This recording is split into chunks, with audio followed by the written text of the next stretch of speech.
بسم اللہ الرحمن الرحیم۔ معزز سامعین، السلام علیکم ورحمۃ اللہ وبرکاتہ۔ درود پاک پڑھیے۔ اللہم صلی علی سیدنا و مولانا محمد وبارک وسلم، صلی علیہ الصلوۃ والسلام علیک یا رسول اللہ صلی اللہ تعالی علیہ وسلم۔ میرے پیارے عزیز دوستو، میرے پیارے بھائیوں، میری پیاری بہنوں، آج میں آپ سے بات کرنے والا ہوں کہ مرنے کے بعد انسان کو اپنے گھر والوں کی یاد آتی ہے یا نہیں آتی ہے۔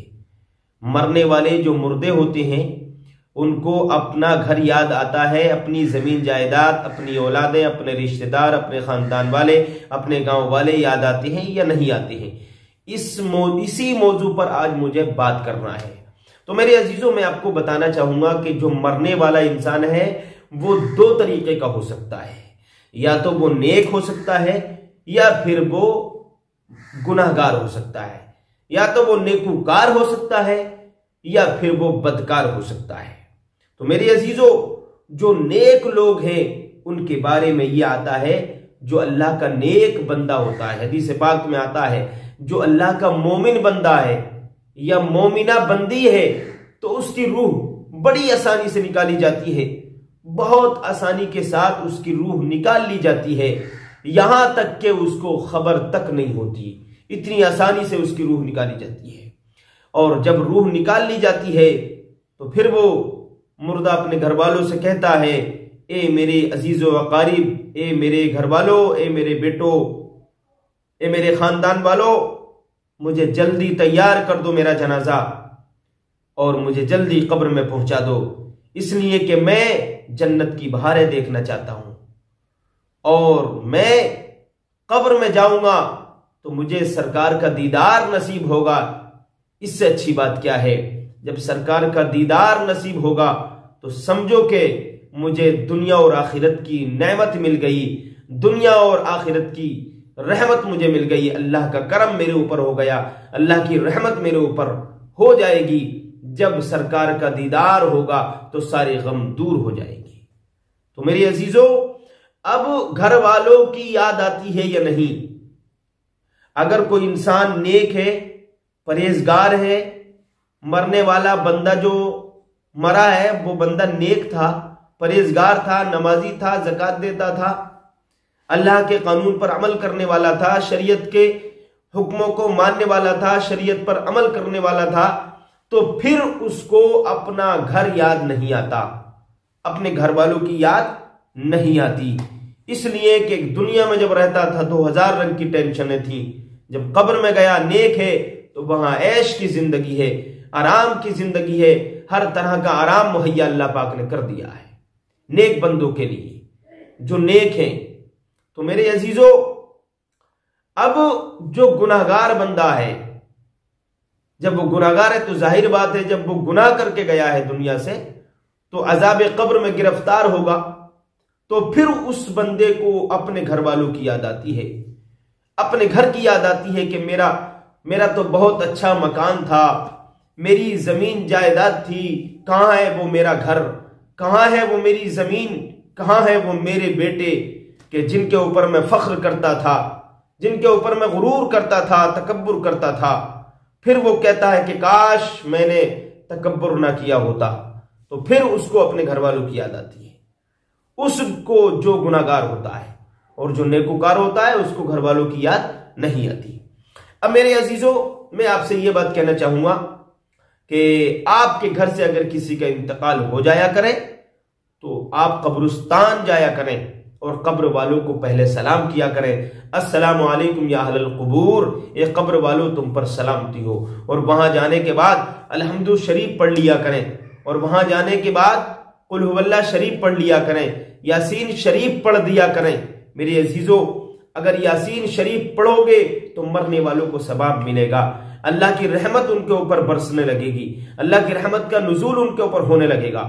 اگر آپ قرآن مقدس کی تلاوت کرو، کوئی سی بھی سورت پڑھ لو، سورہ یاسین پڑھ لو، یا قل هو اللہ شریف پڑھ لو، یا الحمد شریف پڑھ لو، کوئی سی بھی سورت پڑھ لو۔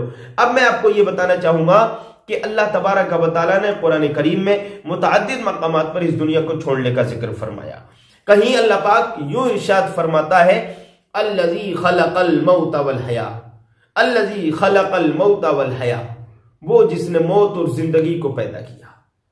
الذی خلق الموت والحیات لیبلوکم ایکم احسن عملا، یہ اللہ پاک کا فرمان ہے. وہ جس نے موت اور زندگی کو پیدا فرمایا تاکہ تمہاری جانچ ہو تم میں کس کا کام زیادہ اچھا ہے. یہ میرے رب کا فرمان ہے. اور کہیں اللہ پاک یوں ارشاد فرماتا ہے کل نفس ذائقۃ الموت، ہر جاندار کو موت چکنا ہے. ہر جاندار کو موت چکنا ہے. جس کے اندر جان ہے، اللہ نے روح ڈالی ہے، جان ڈالی ہے، اس کو ایک دن موت ضرور آئے گی. یہ اللہ کا فرمان ہے.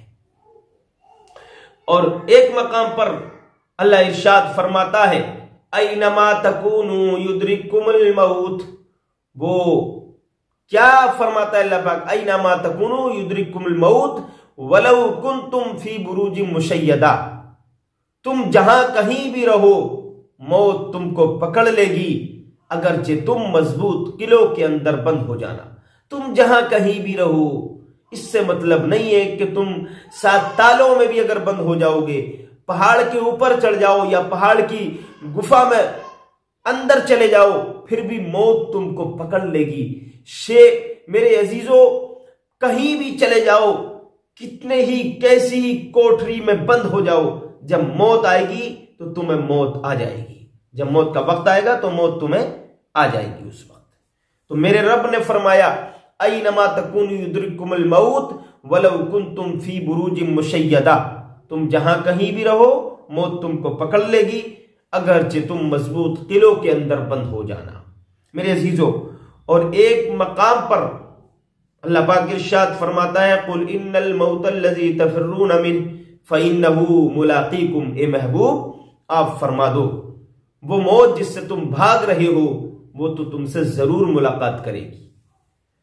میرے عزیزوں، تو یہ اللہ تبارک و تعالیٰ نے اس دنیا کو چھوڑنے کا ذکر متعدد مقامات پر فرمایا، مگر افسوس ہوتا ہے اس انسان پر کہ جو دنیا کی زندگی کے چکر میں آخرت کو بھولے بیٹھا ہے، قبر کی زندگی کو بھولے بیٹھا ہے، حشر کی زندگی کو بھولے بیٹھا ہے. انسان کو 3 زندگی اللہ پاک دیتا ہے، ایک دنیا کی زندگی، ایک قبر کی زندگی اور ایک حشر کی زندگی. لیکن میرے عزیزوں، سب سے چھوٹی زندگی دنیا کی زندگی ہے. دنیا کی کتنی زندگی ہے؟ 50 سال، 60 سال، 70 سال، 80 سال. اور اس کے بعد قبر کی زندگی ہزاروں سال کی ہے. آپ کو موت آ جائے گی، قبر میں رکھ دیا جائے گا، قبر میں اتار دیا جائے گا. اور جب تک آپ کو قبر میں رہنا ہے، جب تک میدان محشر قائم نہیں ہوگا، جب تک قیامت نہیں آئے گی. اور قیامت آنے کے بعد میدان محشر جب قائم ہوگا تو قائم کرنے کے لیے آپ کو قبروں سے اٹھایا جائے گا. اس وقت تک آپ کو قبروں میں رہنا ہے. اب اگر آپ اچھے عمل کر کے گئے ہیں دنیا میں، آپ نے نمازیں پڑھی ہیں، اگر مالی کے نصاب تھے تو زکوٰۃ بھی دی ہے، اگر حج کے قابل تھے تو حج بھی کیا ہے، اچھا اخلاق پیش کیا ہے نا، نبی سے سچی محبت کی ہے، تو دنیا سے آپ گئے، قبر میں گئے، تو قبر میں پھر آپ کو عیش اور آرام اللہ عطا فرمائے گا. جنتی ہوائیں آپ کو اللہ عطا فرمائے گا، جنتی بچھونے، جنتی بستر اللہ آپ کو عطا فرمائے گا. یہ حدیث پاک ہے. اور میرے عزیزوں، جو نیک بندہ ہے، اللہ کا نیک بندہ، اس کے بارے میں آتا ہے کہ جو اللہ کا نیک بندہ ہوتا ہے اس سے قبر میں فرشتے سوال کرنے جب آتے ہیں، جب وہ سوالوں کے جواب میں پاس ہو جاتا ہے تو فرشتے کہتے ہیں نم کنومت العروس، تو ایسے سو جا جیسے کہ دلہن سوتی ہے. میری عزیزو، دلہن جب سوتی ہے کمرے میں تو اس کے شوہر کے علاوہ اس کو کوئی نہیں اٹھا سکتا. اب دلہن فرشتوں نے کیوں کہا؟ اس لیے کہا کہ تو ایسے سو جا جیسے کہ دلہن سوتی ہے. جب دلہن گھر میں آتی ہے تو اس کمرے میں شوہر کے علاوہ جانے کے بعد اس کو کوئی نہیں اٹھا سکتا. کسی اور کو اٹھانا منع ہے، ناجائز ہے، جائز نہیں ہے. جس طریقے سے دلہن کو اس کے شوہر کے علاوہ کوئی نہیں اٹھا سکتا، اسی طریقے سے قبر میں تو سوتا رہے. تیرے رب کے علاوہ میدان محشر جب قائم ہوگا، تیرے رب کے علاوہ تجھے کوئی نہیں اٹھائے گا. جب میدان محشر قائم ہوگا، اگر تجھے قبر سے کوئی اٹھائے گا تو وہ تیرا رب اٹھائے گا. تو میرے عزیزوں، وہ قبر میں سوتا رہتا ہے آرام کرتا رہتا، عیش کرتا رہتا، اس کو دنیا کی زندگی یاد نہیں آتی۔ اب میرے عزیزو، اس کے بعد 50,000 سال کی زندگی حشر کی ہے۔ میدان محشر جب قائم ہوگا، حساب و کتاب کا دن بڑا سخت ہوگا، نفسی نفسی کا عالم ہوگا، کوئی کسی کا پرسان حال نہیں ہوگا میرے عزیزو۔ نہ باپ بیٹے کا ہوگا، نہ بیٹا باپ کا ہوگا، نہ بیوی شوہر کی، نہ شوہر بیوی کا ہوگا، پڑوسی پڑوسی کا نہیں، کوئی کسی کا نہیں ہوگا۔ ہر ایک کی زبان پر یہی کلمہ جاری ہوگا، نفسی نفسی۔ آج نفسی نفسی کا عالم ہے، سب کو اپنی جان کی پڑی ہوگی، سب نفسی نفسی کرتے ہوں گے، چاہے وہ اولیاء کی جماعت ہو، چاہے وہ انبیاء کی جماعت ہو، چاہے وہ رسولوں کی جماعت ہو، سب نفسی نفسی کے عالم میں ہوں گے۔ تو میرے عزیزو، لوگ انبیاء اکرام کے دروازوں پر جائیں گے، ان کی چوکھٹ پر جائیں گے اور ان کے دروازے کو کھٹکھٹائیں گے اور شفاعت کے لیے عریضہ پیش کریں گے، سب لوگ منع کر دیں گے۔ آخر میں لوگوں کو بھیجا جائے گا آقا علیہ السلام کے پاس، پھر لوگ نبی کریم صلی اللہ تعالی علیہ وسلم کی بارگاہ میں حاضر ہو جائیں گے۔ آقا فرمائیں گے ہاں میں شفاعت کے لیے ہوں، تو میرے آقا صلی اللہ تعالی علیہ وسلم شفاعت کا دروازہ کھولیں گے۔ اب شفاعت جب ہوگی، میرے نبی کریم صلی اللہ تعالی علیہ وسلم کے بارے میں حدیث پاک میں آتا ہے کہ اللہ کے نبی سجدے میں گر جائیں گے، سجدہ کریں گے اللہ کی بارگاہ میں۔ اللہ فرمائے گا یا محمد ارفع راسک، اے محمد اپنے سر کو اٹھائیے، کہو سنا جائے گا، مانگو دیا جائے گا، مانگو عطا کیا جائے گا، کیا مانگنا چاہتے ہو اے میرے حبیب، تم کیا مانگنا چاہتے ہو مانگو، تم کو دیا جائے گا۔ پھر میرے حبیب صلی اللہ تعالی علیہ وسلم اللہ کی بارگاہ میں اپنے امتیوں کی شفاعت کریں گے۔ اور حدیث پاک میں آتا ہے اللہ کے نبی یہاں تک شفاعت فرمائیں گے کہ جو اگر کوئی جہنم میں بھی پہنچ گیا ہوگا، اگر رائی کے دانے کے برابر اس کے اندر ایمان ہے، تو نبی اس کو جہنم سے نکال کر جنت میں داخلہ کروائیں گے شفاعت کرنے کی بات۔ تو میرے عزیزو، شفاعت تب ہوگی جب نبی کے سچے وفادار بنو گے۔ سچے وفادار بن جاؤ، شریعت پر عمل کرنے والے بن جاؤ، اللہ کے سچے بندے بن جاؤ، یہاں بھی آپ کی زندگی آسان گزرے گی اور قبر میں بھی آرام آپ کو ملے گا، اور میدان محشر میں جنت کا ٹکٹ بھی آپ کو مل جائے گا نبی کے صدقے میں۔ تو میرے عزیزو، امید کرتا ہوں کہ آپ سننے کے بعد عمل ضرور کریں گے، عمل کریے تبھی زندگی آپ کی اچھی ہوگی۔